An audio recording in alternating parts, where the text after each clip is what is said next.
नए वर्ष की शुभकामनाएं मैं देता हूं।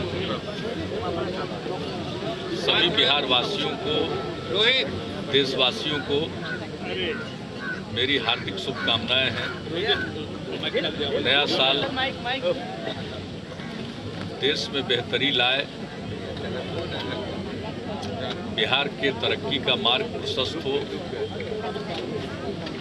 अमन चैन सद्भाव रहे और एक अच्छे माहौल में बिहार के लोग जीवन यापन करें, हम यही कामना करते हैं।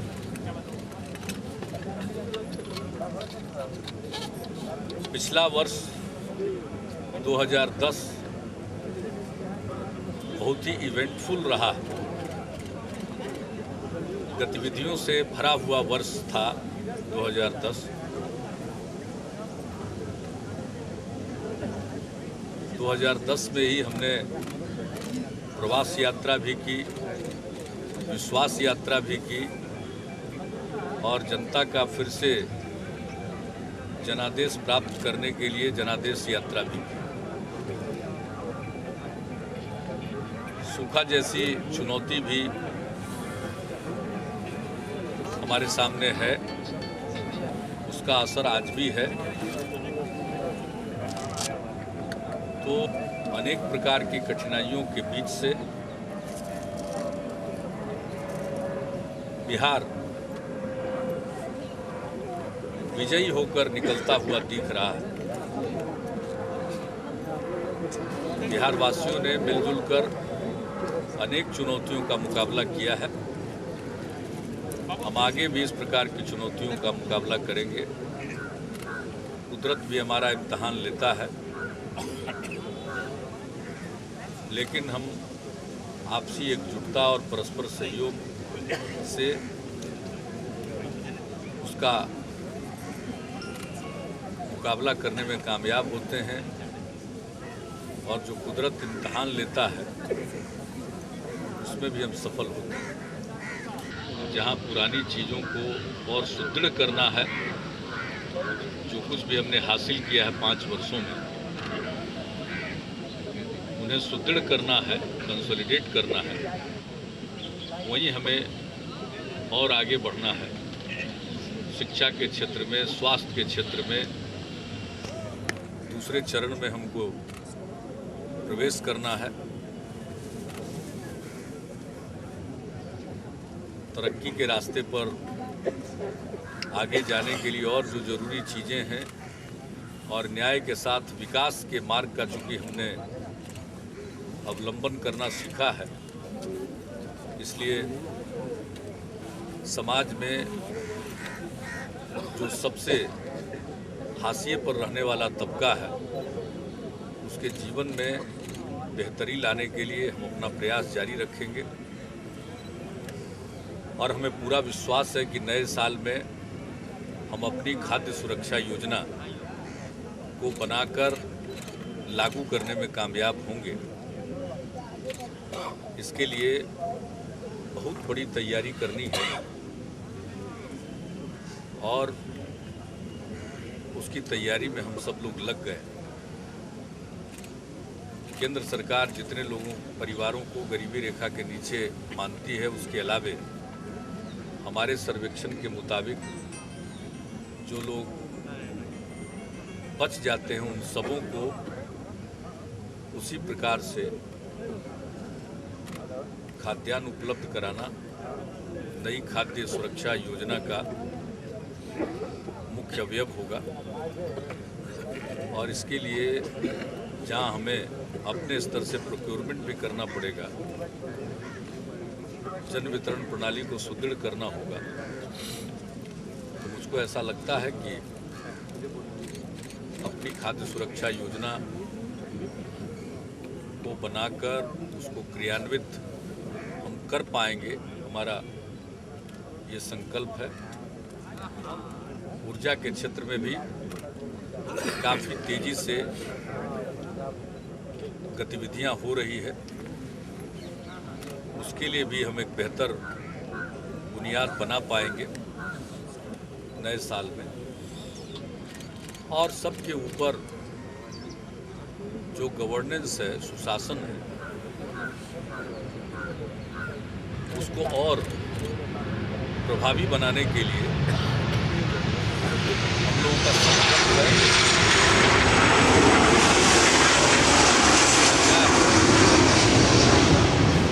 भ्रष्टाचार को हम किसी कीमत पर बर्दाश्त नहीं करेंगे और इस दिशा में हम लोगों ने कई कदम उठा लिए हैं। शासन की पारदर्शिता के लिए हमने कुछ कदम उठाए हैं और कहा जाता है कि चैरिटी बिगिंस एट होम, घर से ही सुधार होना चाहिए। तो जो राजनीतिक कार्यपालिका है वहीं हम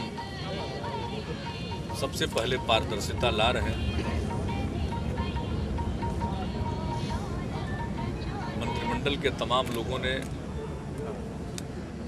मुझको शामिल करते हुए सब लोगों ने अपनी संपत्ति का विवरण दे दिया है और कल ही रात में हमने इसे रिकॉर्ड को संधारित करते हुए और इसे राज्य सरकार के वेबसाइट पर डालने का निर्देश हमने मुख्य सचिव को दे दिया है और वो शीघ्रातिशीघ्र उसको वेबसाइट पर डालेंगे।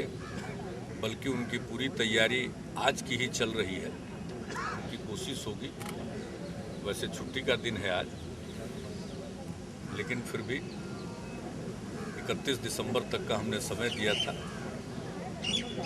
हमारे सभी सहयोगियों ने अपने संपत्ति का विवरण भेज दिया है। अब वो बहुत जल्दी वेबसाइट पर उसको डाल दिया जाएगा और वो सभी लोगों के लिए वो उपलब्ध रहेगा और ये प्रत्येक वर्ष 31 दिसंबर तक अपनी संपत्ति का विवरण देंगे और ये परंपरा हमारी सरकार की प्रत्येक वर्ष की होगी। अब जो सरकार के अधिकारी और कर्मचारी हैं वे भी अपनी संपत्ति की वार्षिक विवरणी पेश करेंगे। क्लास 1, क्लास 2, क्लास 3 तक के जितने अधिकारी और कर्मचारी हैं सबको निर्देश दिया गया है कि वे अपनी संपत्ति का ब्यौरा दें, जनता जान सके और लोग उसका आकलन कर सकें, तुलनात्मक रूप से उसको देख सकें। विजिलेंस को हम और सशक्त कर रहे हैं और अब विशेष न्यायालय अधिनियम लागू हो चुका है और आप सबको मालूम है कि पहले मामले में सक्षम प्राधिकार का आदेश हो चुका है संपत्ति को राज्यसात करने का और अनेक मामले हैं और इस प्रकार से जो भी मामले विकास में आएंगे उन सभी मामलों में सक्षम प्राधिकार की अनुमति प्राप्त करके हम संपत्ति जब्त करने की कार्रवाई करेंगे। या तो वो खुद सौंप दें वरना उनकी संपत्ति जब्त की जाएगी और हमारा पहले से घोषित कार्यक्रम है आलीशान मकानों में स्कूल खोले जाएंगे। तो मुझको पूरा विश्वास है कि नए साल में ऐसे कुछ स्कूल आपको दिखेंगे। तो चारों तरफ से और हम बिहार की जनता का आह्वान करते हैं कि भ्रष्टाचार के खिलाफ जंग में वो पूरे तौर पर एकजुट हो। भ्रष्टाचार एक कोढ़ के समान है, कैंसर की तरह हमको ग्रसता जा रहा है। हम इससे अगर नहीं निपटेंगे तो ये पूरे समाज को ध्वस्त कर देगा।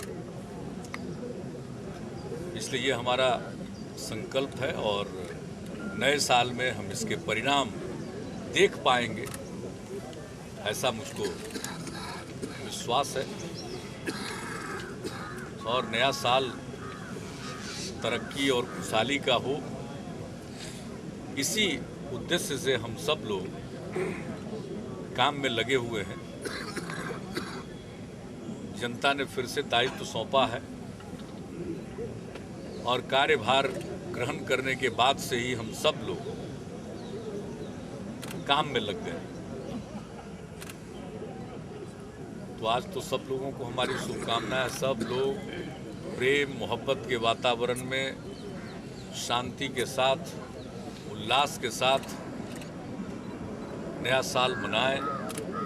और जितना मन में आज के दिन उल्लास है, ऐसा ही उल्लास पूरा वर्ष उनके मन में हो, क्योंकि किसी भी समाज का बदलाव या कोई बड़ा काम बगैर उल्लास के नहीं संभव। तो लोगों में एक तमन्ना हो, नई पीढ़ी की अपेक्षाएं हैं, और बिहार के लोगों ने जिस प्रकार से जाति और मजहब से ऊपर उठकर अपने वोट के अधिकार का प्रयोग किया है, वह इंगित करता है कि अब बिहार इस मामले में पूरे देश को रोशनी देगा। जिस बिहार को कहा जाता था कि जाति पात इसमें ये ग्रस्त है और इनकी तरक्की हो नहीं सकती है, उस बिहार के लोगों ने अपने सूझबूझ से जो सामने रखा है अपना एक नया स्वरूप, वही वास्तविक स्वरूप है बिहार वासियों का। और अब 2011 में चुनाव में तो लोगों ने दिखला ही दिया, 2011 में ये और अच्छे ढंग से प्रकट होगा कि हमारी कोई आइडेंटिटी है तो बिहारी आइडेंटिटी है, और हम अपनी बिहारी आइडेंटिटी को मजबूत करेंगे ताकि हम देश को मजबूत कर सकें। हमारी बिहारी आइडेंटिटी भारतीयता के अंतर्गत और भारतीयता को और मजबूत करने वाली आइडेंटिटी है। और कई मामलों में जो बिहार को पीछे माना जाता था, वही बिहार कुछ मामलों में आगे जरूर अपने कर्म से उदाहरण प्रस्तुत करेगा। तो नए साल में तो हमारी ऊंची तमन्नाएं हैं और हम पूरे बिहार वासियों को शुभकामना देते हैं और सबसे सहयोग मांगते हैं। हम संपूर्ण विपक्ष से सहयोग मांगते हैं कि हम सब मिलकर बिहार की तरक्की के लिए काम करें, हम लोग एकजुट होकर काम करें, हम सबका सहयोग मांगते हैं। सबों का काम है एनालिसिस करना, उसके पीछे उद्देश्य है कि जो घोषित किया जा रहा है प्रतिवर्ष घोषित किया जाएगा और आप तुलनात्मक अध्ययन कर सकेंगे। वैसे तो मीडिया में या अखबारों में कई तरह की खबरें बनेगी, लेकिन मुख्य मकसद है कि इसकी बुनियाद डाली जा रही है और प्रतिवर्ष होगा, प्रतिवर्ष हो। मुख्यमंत्री जी, भ्रष्टाचार केंद्र से नहीं मिल पाया था, तो नए साल में क्या अपेक्षा करेंगे कि केंद्र को कि थोड़ी सा सहयोग अपेक्षित मिल पाए, कोल लिंकेज या राष्ट्रीय उच्च मार्ग मामले में तमाम? देखिए, हम इच्छा ही रखेंगे और बिहार का जो जायज हक है वो उसे प्राप्त होना चाहिए। चाहे हमारे यहाँ थर्मल पावर प्लांट्स के लिए, ताप बिजली घरों के लिए कोयले का लिंकेज हो, या हमारे यहाँ निवेश के लिए जो इच्छुक लोग हैं, खास करके एथेनॉल बनाने के लिए और उसके साथ साथ बिजली का उत्पादन करने के लिए जो हमारे पास प्रस्ताव लंबित है, तो केंद्र उसकी बाधा दूर करे। जो शुगर कंट्रोल ऑर्डर निकला और जो उसमें बाधा पैदा करता है, उस बाधा को समाप्त कर दें लोग, ताकि निवेश का मार्ग प्रशस्त हो सके, और फिर बिहार को विशेष राज्य का दर्जा दें ताकि यहाँ जो निवेशक पूंजी लगाएं उनको केंद्रीय करों में रियायत मिल सके। तो हमारी तो अपेक्षा केंद्र से है और भारत का हिस्सा होने के नाते हमें अपेक्षा करने का अधिकार है। अब देखना यह है कि केंद्र के रवैये में कोई तब्दीली आती है या नहीं आती, लेकिन हम तो अपेक्षा करेंगे। मुख्यमंत्री जी, सहयोग है जैसा कि आपने कहा, या विशेष राज्य का दर्जा का मामला हो या फिर और अन्य जो बाधाएं उत्पन्न की जा रही हैं, तो तमाम दल के नेता, खासकर विपक्ष भी साथ होकर एक पहल करें, एक बार फिर कोई साल प्रयास करेंगे। मेरे ख्याल से जहां तक विशेष राज्य के दर्जा की बात है, इसके लिए विधानसभा ने सर्वसम्मत प्रस्ताव पारित किया है और बाद में विधान परिषद ने भी सर्वसम्मत प्रस्ताव पारित किया है। केंद्र से इसकी मांग की है और विधानसभा में उस प्रस्ताव को लेकर आदरणीय प्रधानमंत्री जी से समय लेकर सर्वदलीय शिष्टमंडल को ले जाकर मिलवाने का दायित्व हम 4 साल से प्रधानमंत्री जी के समय का इंतजार कर रहे हैं। पुराना हो गया सर ना, फिर एक बार पहल करेंगे। जरूर हमारी पहल 24 घंटा। और जहाँ तक मेरी अपनी समझ है कि बिहार में ठीक है, विपक्षी दल होने के नाते कुछ बयान आते हैं, लेकिन मोटे तौर पर इस पर आम सहमति है और हमको ऐसा नहीं लगता है कि कोई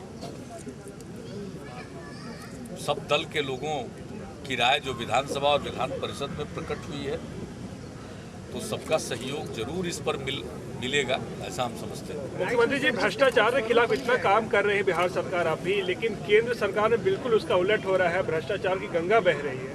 हम तो अपने काम के बारे में जान सकते हैं। राइट टू सर्विस एक्ट का कोई स्वरूप तय हो गया है? राइट टू सर्विस एक्ट का एक प्रारूप प्रचारित किया गया है। लोगों से राय ली जा रही है, राय मांगी जा रही है और लोग राय दे भी रहे हैं। सब लोगों की राय मान करके उसको और ड्राफ्ट करके फाइनल, और तब वो हम लोग उसको उस पर अंतिम तौर पर निर्णय लेंगे और उसे विधेयक के रूप में लाएंगे। दिन का निर्धारण कुछ हुआ है, 30 दिन या 7 दिन इस तरह की? हाँ, उस पर बात हो रही है, उसमें तो प्रस्ताव में ही है। आखिरकार किसी सर्विस को देने का कि समय सीमा तो होनी ही चाहिए, वही तो है उसमें। मूल उसका क्या है कि एक समय सीमा के अंदर लोक सेवाएं उपलब्ध होनी चाहिए, आम लोगों को यह हासिल होना चाहिए, और समय सीमा के अंदर वो अगर नहीं दिया जाता है तो इसके लिए जो जिम्मेवार है उस पर कार्रवाई होनी चाहिए। अगर मूल रूप से देखें तो इसमें ये 2 बातें, उसमें फिर अपील का प्रावधान, कई ऐसी चीज़ें, कैसे लागू किया जाएगा, कैसे जिम्मेवारी तय होगी, ये सारी बातें उसमें होंगी। लेकिन मूल अगर इसका समझिए तो एक समय सीमा के अंदर लोक सेवाओं को मुहैया कराना, और जो समय सीमा का पालन न करे उस पर कार्रवाई करे, मूल उद्देश्य वही है। सीमा कितनी ये तय हो गई? यही तो विधेयक में होगा और इसको प्रचारित किया गया है, लोग राय दे रहे हैं। यही का काम बहुत है, लोगों के बीच में रहने की तो हमारी आदत है, हम रहेंगे ही।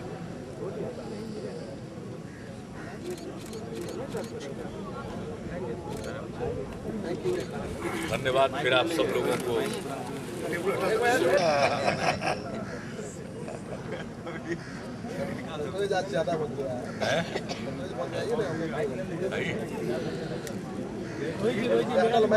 अरे रुक जाओ, अब हटाइए।